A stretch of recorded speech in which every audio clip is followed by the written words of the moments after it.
क्या हो अगर मैं आपको बताऊं कि बस 6 मिनट में एक पूरा शहर राख हो गया।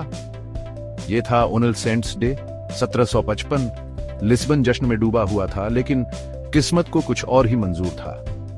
पल भर में एक भयंकर भूकंप ने शहर को हिलाकर रख दिया, सब कुछ तहस नहस कर दिया। जैसे ही लोग अपनी जान बचाने के लिए भागे, 50 फीट ऊंची लहरें शहर में घुस आईं, हजारों लोगों की जान ले ली। लेकिन इससे भी भयानक क्या है, इसके बाद सिर्फ लिस्बन ही नहीं बल्कि पूरे यूरोपीय इतिहास की दिशा ही बदल गई।